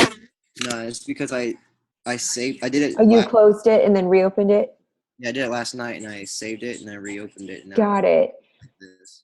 I think either you merged the layers or I'm not quite sure. Right click again on that one layer and let's see. Deselect the other layer. Now select group one. What are you trying to do to it? It doesn't let you make any changes to it? Yeah, I was, because you were saying something, because it just kind of does look kind of fake to me. I don't know. Try duplicating the layer and see if it will let you work on that. So just duplicate the layer, right click, duplicate, and go to the copy and see if it will let you make any changes on it. Does it let you do anything? Yeah. Hit OK, hit rasterize, hit OK. Now let's see if it will let you. Okay, so it'll let you do some changes on that. So you can just hide the other layer and make changes to this one if you want. Okay. Hopefully that helps. I'm sorry, I'm not quite sure how that got there, but might just be something, maybe you hit something on the keyboard, but that should allow you to make some changes on that file. Okay, thank you. Hey, no problem. Okay, so we're good there. Okay, anyone else? Okay, yes, Joshua, I can take a look at it, but I recommend if you could bring it to class tomorrow. We only have a few more minutes to just finish up the last for assessment 2, so I want to make sure I get that demo in before class ends. If you can bring it tomorrow, I'd be happy to take a look at it, okay? Can you do that? Are you able to make it tomorrow?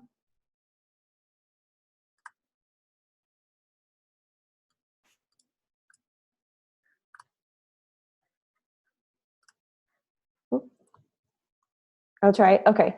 Otherwise, you can email it to me and I'd be happy to look at it. Sorry, I just, class tomorrow, same time. Let's see, 7 to 9 Mountain Standard Time. So I'm not sure what time zone you guys fall into. Bring it tomorrow. Like I said, you bring your assignment in tomorrow and you have me look at it or critique it. If you make the changes in class, I can give you a grade for it then and there. So it saves you from having to wait 4 or 5 days to get a grade, and it saves me time from when I have to grade to, I've already graded it. So everyone's happy. But just if you can bring it in tomorrow, that's when I can look at your assignment and we can go over critiques and stuff. Thanks. Yeah, 9 to 11 Eastern time. So, all right. So I'm sorry to rush this. This will be quick, but we only have a few more minutes. So I'm going to just breeze through it. If you have questions about it, you can watch the recording again or come tomorrow and I can help you. But I wanted to make sure I got this in. Now, this is a little bit more, a few more steps involved. So I'm going to hide all these. Quite simple. I think I always say that. It's simple if you can remember the steps. So first things first, you're going to grab an ellipse tool, okay? Let me see if I can hide these. Click and drag. I'm going to give it a fill.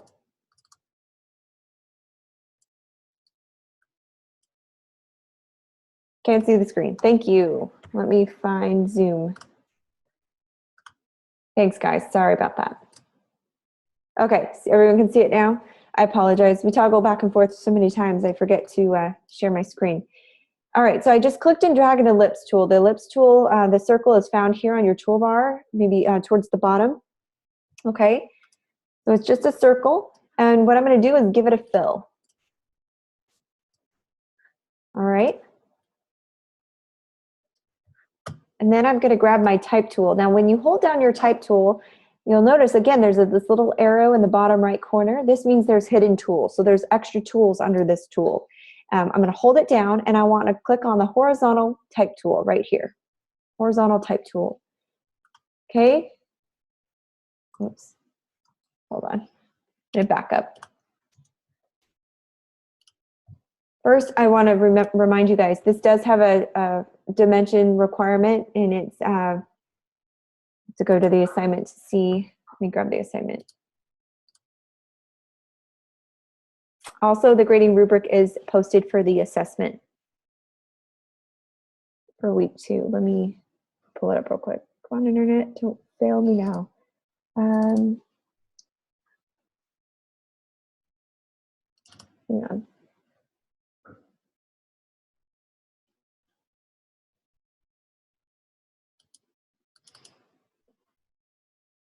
There we go. Okay. So it needs to be 5 by 7 inches. So width is 7 inches. Height is 5 inches. You can keep the resolution low. It doesn't have to be very big. This is assessment 2. Is that okay? All right. I'm going to zoom in. So just remember to set your dimensions correctly. Unlock your background layer so it will let you work on it. I'm going to grab my ellipse tool. I'm going to draw a circle here. Hit OK. I'm going to grab my type tool, horizontal type tool. And if you notice the change in my cursor, look at the shape that it is now. It almost has this rectangle box around it, which means it's ready to go if I just click it. But if I hover it over the arch of my circle, notice how it has this wavy line going through it. I don't know if you can see that. But when it changes to the wavy line, that's when you click on the circle. You'll see the blinking cursor at an angle. That means it will allow me to type on a path. This is a really neat feature of the type tool because I can do some pretty cool arches with my text. So I'm going to type in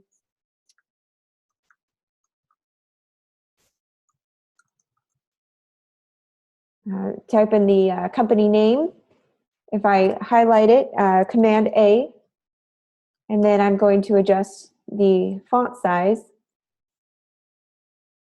like that. Okay. Another cool feature is that you have this circle here. I don't know if you can see it at the base of my R right here.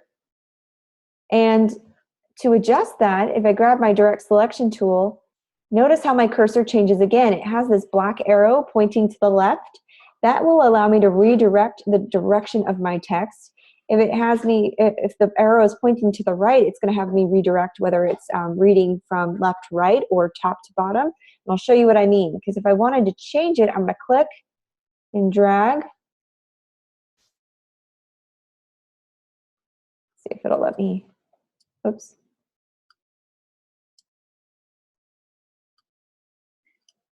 See how it's allowing me to move the direction of my text?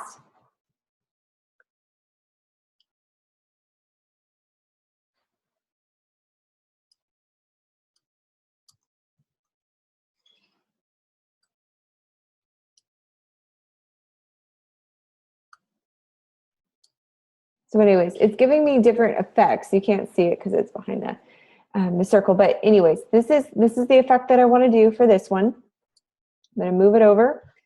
Okay, I'm going to grab this. See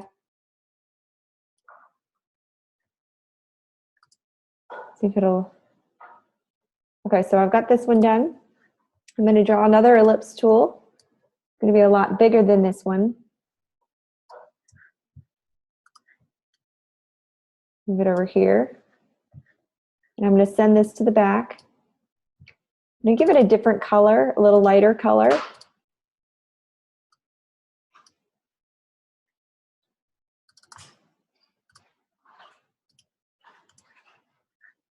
And fill it.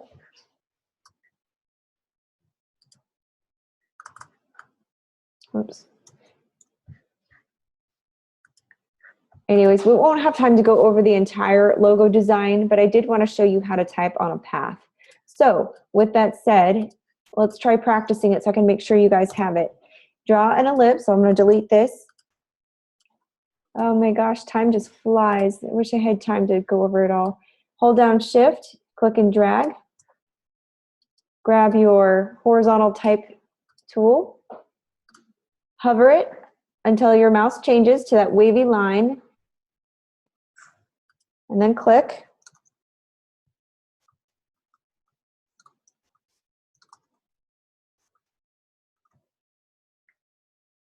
And if you grab your direct selection tool, it'll allow you to make some changes. Oops. You want to make sure that left arrow is facing.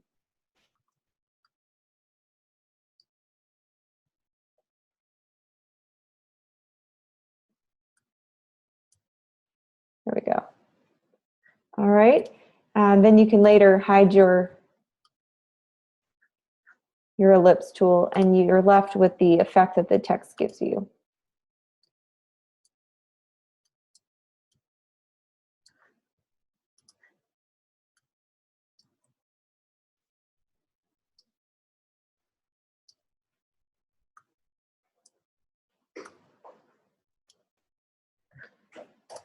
All right, does that make sense? Another thing you can do, if you draw a rectangle, it'll allow you to type on a path as well. Wavy line.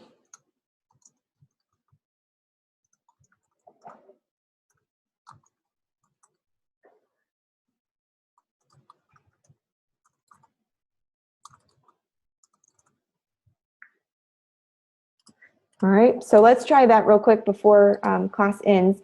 So Joshua, go ahead and share your screen.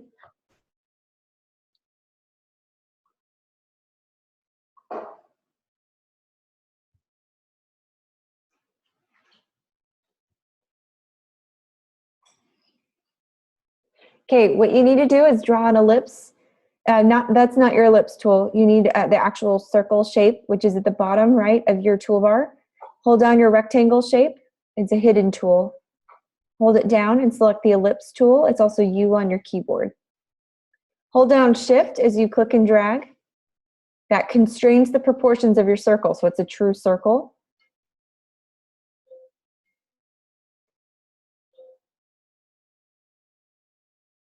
So you want a pretty big circle, but so click and drag until you get to the size of circle that you want, or you can click once on the canvas and adjust the circle that way. Okay, that looks good to me. Now grab your type tool. grab the horizontal type, and then hover it over the arch of the circle until your cursor changes. Over the arch. No, no, no, no, no, no. Don't draw. You're just hovering it over. So undo.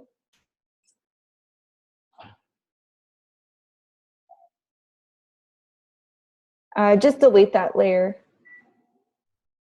That should be fine.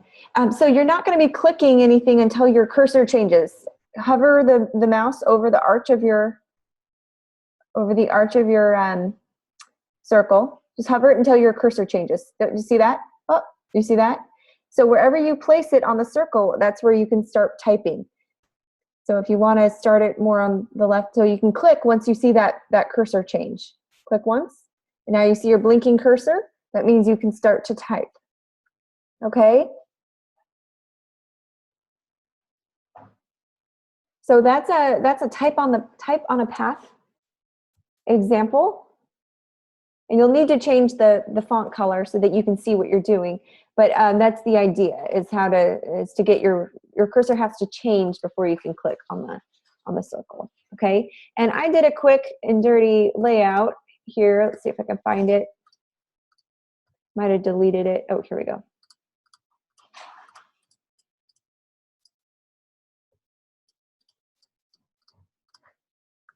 All right, so this is what I did.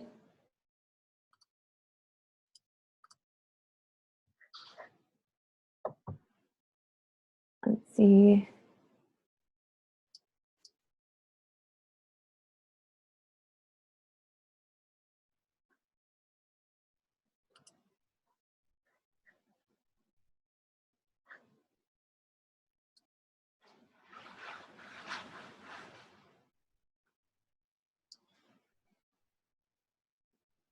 You can make your own, Daryl, that's fine. I was showing you here that this is kind of what you can do.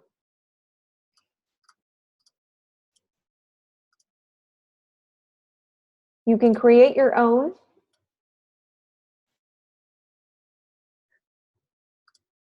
There we go. This is what I did. I just did a bunch of ellipse tools. I gave one a dark, or I gave one a white stroke. So I kind of made a logo, and then I did an arch above it, and then one underneath it. Okay.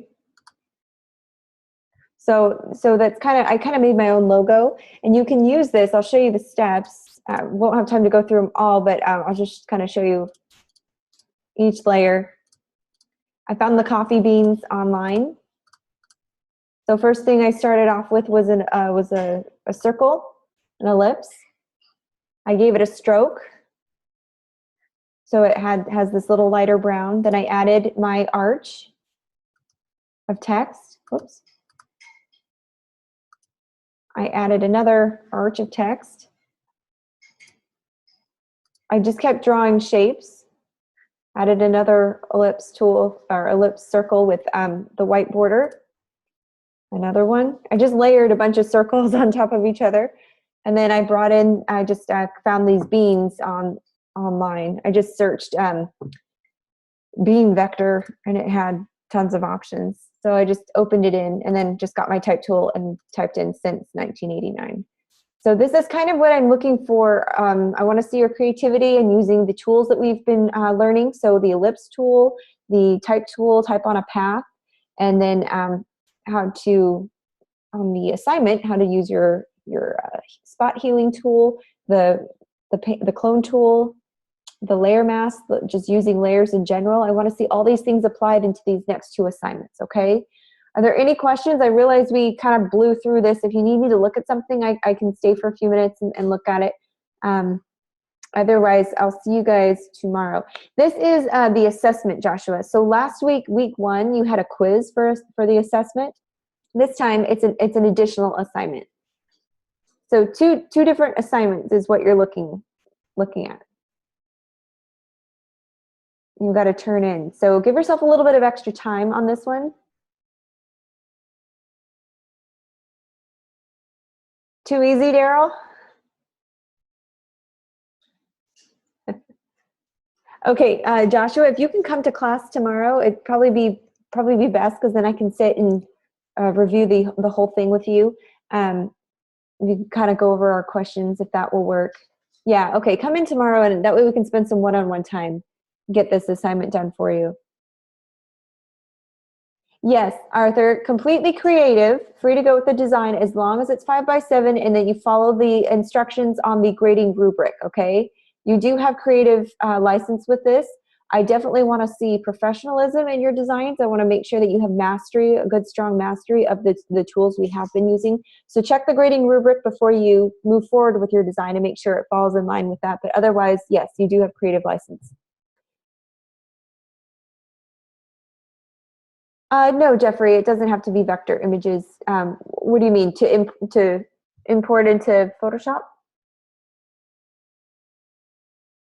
No, it does not. If you search for a PNG file, it means the background's already taken off for you, so you can just open it up and it's ready to place. You don't have to mess with taking out a background. So I would do my Google search, roasted bean PNG, .png, or beans, coffee beans PNG, that's what I did.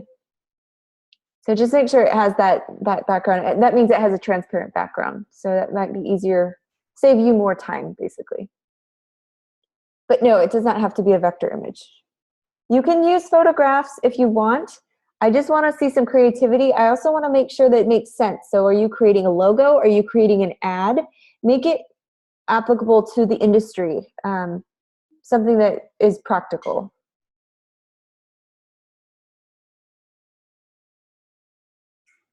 All right, guys, got it? I'm excited to see what you turn in. Okay, and then I'll see you guys same time, same bat channel tomorrow. Just come to the Open Lab. If you can't make my Open Lab, just a reminder, the Open Lab schedule is posted for all the instructors. Even if you don't have them or have a class that they teach, they're there to tutor you. So go and use them. It's just kind of open office hours. So if you need additional help and my schedule doesn't work with yours, then that's what they're there for. Carly Phillips is our instructor. Her week 2 schedule has been posted. Check her out, get in contact with her, and then as always, the Student Success Center is available to help you guys if you have questions, need some more clarification on this. But come tomorrow if you can, because that way you get some one-on-one time with me. If you're close to having your assignment done and get it done in class, I'll give you a grade right then and there. So it makes everybody happy. Thanks for coming tonight, guys.